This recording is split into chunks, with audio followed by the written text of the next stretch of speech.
Hello everyone, good morning সবাইকে।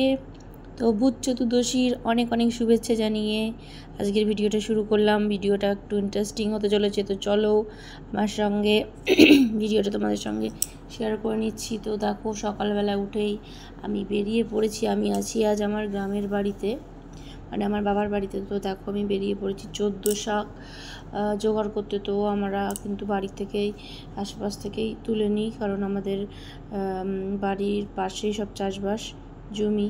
তো এই যে দেখো, আমি সকাল সকাল বেরিয়ে পড়েছি, তো সমস্ত কিছু তুলে নিয়েছি। এবার দেখো কি কি শাক তুলেছি সেগুলো দেখাচ্ছি। তো সব শাকের আমি নাম জানি না, তবে এটুকু চিনি যে এগুলো খাওয়া যায়। তো এটা ছিল সজনে শাক, আরও কিছু কিছু শাক ছিল। তো সব রকমের শাক তোমাদেরকে একটু দেখাই। তো তোমরা বেশিরভাগই জানি সবাই কিনে আনো, তো আমরা কিনে আনিনি। তো দেখো, আমি সব রকমই মোটামুটি জোগাড় করতে পেরেছিলাম, তো সেটাই তোমাদেরকে দেখাচ্ছি। অনেকটা সময় লাগে, কিন্তু তবুও যতদূর সম্ভব চেষ্টা করি।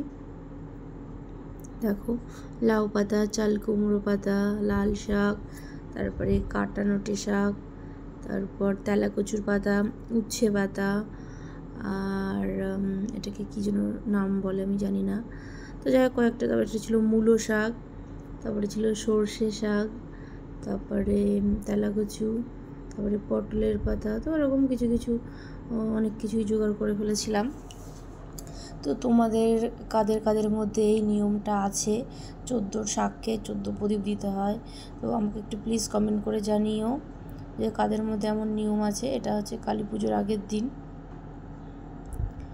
তো এই দিনটায় ছোটোবেলার অনেক স্মৃতি জড়িয়ে আছে। যখন অনেক ছোটো ছিলাম, এখন তো একাই এনেছি, আর যখন আগে ছোটো ছিলাম তখন আমার অন্য ভাই বোন দাদা দিদি সবাই মিলে একসঙ্গেই আমরা যেতাম শাক তুলতে। তো দেখো, আমি কিছুদিন আগে গঙ্গায় গেছিলাম, তো সেখান থেকে এই গঙ্গা মাটি এনেছিলাম প্রদীপ করব, তাই এই যে এই দিনটার জন্য।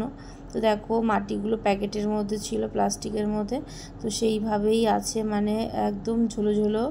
তো ওটা দিয়ে হচ্ছে না, করতে পারছি না। তো দেখো, আমি ওগুলোকে একটু একটু করে ছোটো ছোটো করে গোল গোল রসগোল্লার মতো করে আবার একটু শুকোতে দিয়ে দিচ্ছি, কারণ এগুলো দিয়ে প্রদীপ বানানো সম্ভব নয়। কিছুক্ষণ বাদে, এখনও ঘন্টা 2-3 আছে, তো তার মধ্যে মাটিগুলো একটু টেনে গেলে তারপর আবার আমি চেষ্টা করব প্রদীপ বানানোর। তো এই মাটি দিয়ে একদমই সম্ভব হচ্ছিল না। তো দেখো, কেমন রসগোল্লার মতো করে করে রেখে দিয়েছি। তো তারপর অনেক চেষ্টা করে প্রদীপগুলো, তারপরে যে আলটিমেট লাস্ট ফাইনালি এই যে প্রদীপগুলো আমি বানিয়ে ফেলেছি গঙ্গা মাটি দিয়ে। তো কেমন হয়েছে সবাই একটু কমেন্ট করে জানিও। আর তোমরা কারা কারা আমার মতো এরকম প্রদীপ বানাতে জানো বা জানো না, একটু প্লিজ কমেন্ট করে জানিও। তো দেখো, হয়েই গেছে। এবার জ্বালানোর পালা, সর্ষের তেল দিয়ে। এবার আমি আর আমার মা দুজনে মিলে বেরিয়ে পড়লাম 14 প্রদীপ দিতে। তো বিভিন্ন দিকে কিছুটা দিলাম, আর এই যে বাড়ির সামনে একদম 6টা প্রদীপ পরপর দিয়ে দিয়েছি। মাঝখানে একটা দিয়েছি, ছাদের পরে একটা দিয়েছি, আর ঘরে ঠাকুরের সামনে একটা দিয়েছি।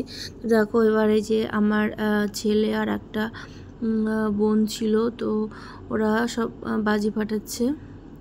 তো আমার কিন্তু বাজি ফাটাতে বেশ ভালোই লাগে। তোমাদের কেমন লাগে একটু প্লিজ কমেন্ট করে জানিও। তারপর এই প্রদীপগুলো যতক্ষণ জ্বলছিল তো ভালোই, তারপর এগুলো নিভে যাওয়ার পর এগুলোকে আবার ফেলে দিতে যেতে হলো। তো দেখো কেমন লাগছে, প্রদীপ দিয়ে সাজিয়ে বেশ ভালোই লাগছে। তো এই যে প্রদীপগুলো সুন্দর করে সাজিয়ে দিয়েছি।